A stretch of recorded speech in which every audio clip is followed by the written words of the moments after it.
Hello friends, आज की video बाकी और वीडियो से थोड़ी अलग होने जा रही है क्योंकि आज की इस वीडियो में हम कुछ ऐसे वर्ड्स लेंगे जो कि थोड़े हार्ड हैं और उनको हम डिस्कस करेंगे यहाँ पर, उसकी मीनिंग बताएंगे आपको और उसको मूवी के सबटाइटल के साथ एक्सप्लेन करेंगे ताकि आप और भी अच्छे से समझ पाओ। सो फ्रेंड्स, अगर आप भी अपनी वोकैबुलरी को स्ट्रॉन्ग करना चाहते हो, नए नए वर्ड सीखना चाहते हो, तो हमारी इस वीडियो को एंड तक ज़रूर देखना, आपको बहुत कुछ सीखने को मिलेगा। सो फ्रेंड्स, बिना किसी देरी के शुरू करते हैं आज की वीडियो। सो फ्रेंड्स, आज का हमारा पहला वर्ड होगा इंसेसेंट। इंसेसेंट का मतलब होता है लगातार। इसको एग्जाम्पल से बहुत अच्छे से समझते हैं।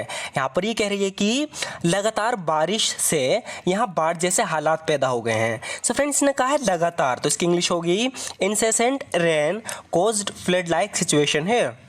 Incessant rain caused flood like situation है। कह रही है कि लगातार बारिश से यहाँ बाढ़ जैसे हालात पैदा हो गए हैं। Incessant rain caused flood like situation है। इसका कोई एग्जांपल देखते हैं। यहाँ पर ही कह रही है कि उसकी लगातार मांगों से मैं तंग आ चुकी हूँ।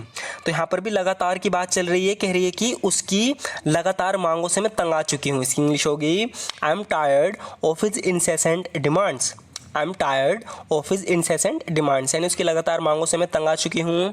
I am tired of his incessant demands. यहाँ पर ये कह रही है कि इसका लास्ट एग्जाम्पल देखते हैं। दर्द लगातार फैल रहा था, तो यहाँ पर भी लगातार का जिक्र हुआ है, तो इसकी इंग्लिश होगी the pain was incessant spreading. The pain was incessant spreading, यानी दर्द लगातार फैल रहा था। The pain was incessant spreading. Next जो हमारा वर्ड है वो है टैकल। टैकल का मतलब होता है निपटना। जैसे कि यहाँ पर ही कह रही है इस समस्या से निपटने के कई तरीके हैं। तो कोई समस्या है, कह रही है कि उस समस्या से निपटने के कई तरीके हैं। इसकी इंग्लिश होगी there are many ways of tackling this problem. There are many ways of tackling this problems, यानी इस समस्या से निपटने के कई तरीके हैं। There are many ways of tackling this problem.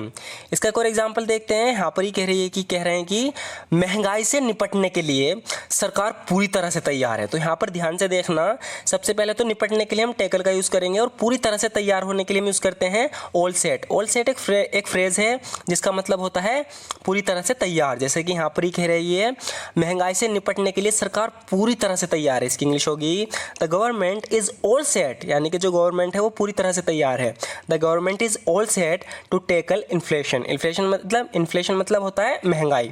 The government is all set to tackle inflation, यानी कि महंगाई से निपटने के लिए सरकार पूरी तरह से तैयार है। पूरी तरह से तैयार यानी कि ऑल सेट। इसके कुछ और एग्जाम्पल देखते हैं। यहाँ पर इसे पूछ रही है कि क्या आप यात्रा के लिए पूरी तरह तैयार हैं। इसकी इंग्लिश होगी are you all set for the journey. Are you all set for the journey, क्या आप यात्रा के लिए पूरी तरह से तैयार हैं। Are you all set for the journey.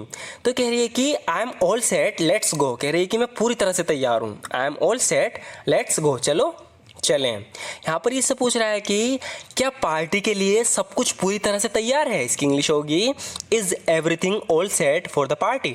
Is everything all set for the party, क्या पार्टी के लिए सब कुछ पूरी तरह से तैयार है।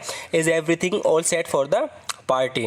नेक्स्ट जो वर्ड होगा फ्रेंड्स हमारा वो है कल्मिनेशन। कल्मिनेशन का मतलब होता है परिणाम, परिणाम, समापन। इसकी जो मीनिंग है इसको हम एग्जाम्पल से बहुत अच्छे समझेंगे। यहाँ पर इससे कह रहा है कि ये कई वर्षों की कड़ी मेहनत का परिणाम है।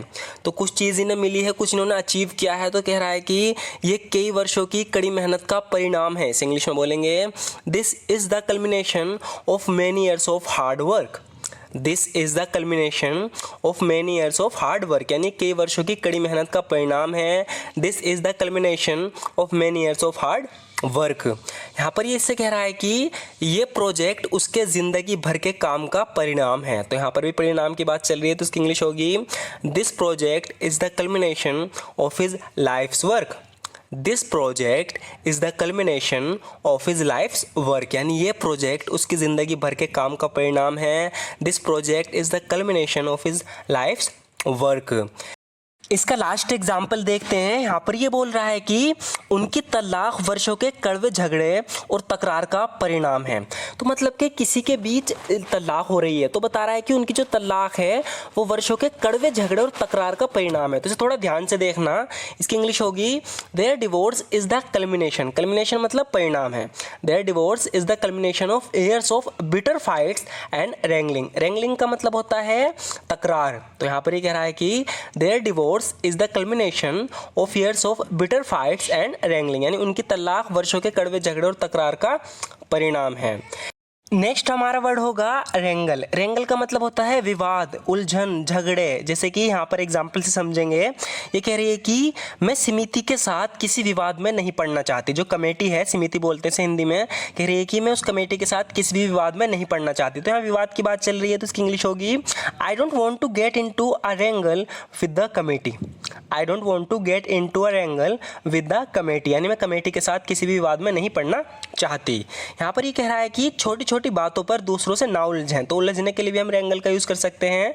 तो यहाँ पर ध्यान से देखना, पहले तो इसने कहा है छोटी छोटी बातों, तो इसके लिए हम यूज़ करते हैं ट्राइफल्स का।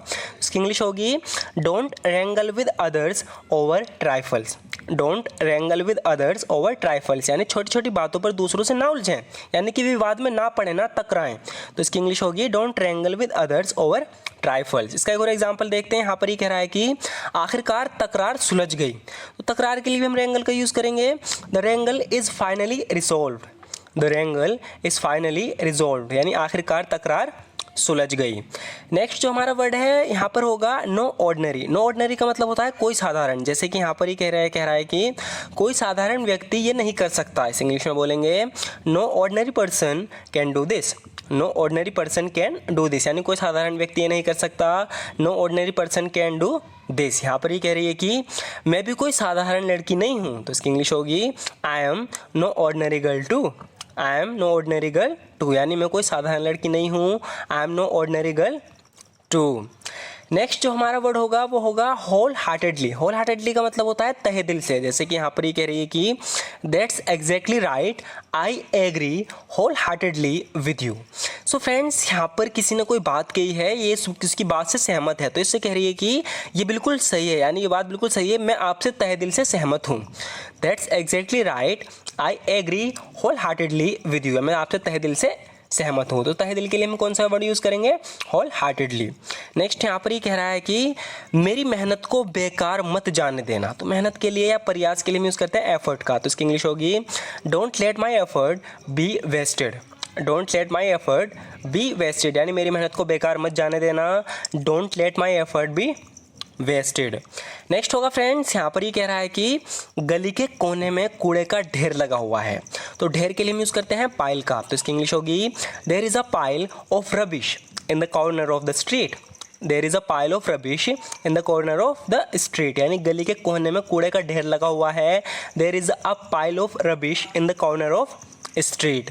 यहाँ पर ये कह रही है कि वॉशिंग मशीन के पास गंदे कपड़ों का एक ढेर पड़ा है। तो यहाँ पर भी ढेर की बात चल रही है, तो इसके लिए भी हम यूज़ करेंगे a pile of dirty clothes lay by the washing machine. A pile of dirty clothes lay by the washing machine, यानी वॉशिंग मशीन के पास गंदे कपड़ों का एक ढेर पड़ा है। A pile of dirty clothes lay by the washing machine. यहाँ पर ये कह रहा है कि बच्चे को खोने का गम कोई दूर नहीं कर सकता। तो यहाँ पर जो पीड़ा है, जो गम है, उसके लिए हम यूज़ करेंगे एंग्विश का, तो इसकी इंग्लिश होगी nothing can take away the anguish of losing a child. Nothing can take away the anguish of losing a child, यानी बच्चे को खोने का गम कोई दूर नहीं कर सकता। तो एंग्विश का मतलब होता है पीड़ा या दुख। Nothing can take away the anguish of losing a child. इसका एक और एग्जाम्पल देखते हैं। यहाँ पर ये कह रहा है कि उसकी आंखों में पीड़ा के आंसू भर आए थे, यानी कि दुख के आंसू भर आए थे। Tears of anguish field her eyes. Tears of anguish field her eyes, यानी उसकी आंखों में पीड़ा के आंसू भर आए थे। यहाँ पर ये कह रही है कि मैं थकी हुई थी फिर भी मैं काम करती रही। यहाँ पर फिर भी के लिए यूज़ होगा नेवरदलेस, तो इसकी इंग्लिश होगी I was tired nevertheless I kept on working. I was tired nevertheless I kept on working, यानी मैं थकी हुई थी फिर भी मैं काम करती रही। I was tired nevertheless I kept on working. Next होगा फ्रेंड्स, यहाँ पर ये बोल रही है कि तुम्हारी मदद के बिना ये पूरा मिशन फेल हो जाता। तो इसने यहाँ पर ये किसी मिशन पर आई हुई थी, इस लड़के ने इसकी मदद की और इसकी वजह से इनका मिशन पास हो गया, यानी कि कंप्लीट हो गया, सक्सेसफुल हो गया। तो यहाँ पर इस लड़के से कह रही है कि अगर तुमने मदद ना की होती तो हमारा पूरा मिशन फेल हो जाता। तो फ्रेंड्स, यहाँ पर पूरे के लिए हम यूज़ करेंगे होल का, तो इसकी इंग्लिश होगी this whole mission would have failed without your help. This whole mission would have failed without your help, यानी तुम्हारी मदद के बिना पूरा मिशन फेल हो जाता। This whole mission would have failed without your help. So friends, आज की वीडियो में बस इतना ही। अगर आप भी इसी तरीके से नए नए वर्ड सीखना चाहते हो, अपनी इंग्लिश को इम्प्रूव करना चाहते हो, और अगर आप चाहते हो कि मैं इस वोकेबलरी सीरीज़ को आगे बढ़ाऊं, तो आप कमेंट्स बॉक्स में ज़रूर बताना आपको ये वीडियो कैसी लगी। अगर आपको इस तरह की वीडियोज़ और देखनी है तो मैं इस तरह की वीडियोज़ भी और बना सकता हूँ। बस आप बता देना आप क्या आप चाहते हो इस तरह की और भी video in future. So friends, अगर वीडियो अच्छी लगे तो लाइक ज़रूर कर देना और हमारे चैनल को सब्सक्राइब करना बिल्कुल भी मत भूलना है। Thank you so much for watching this video friends.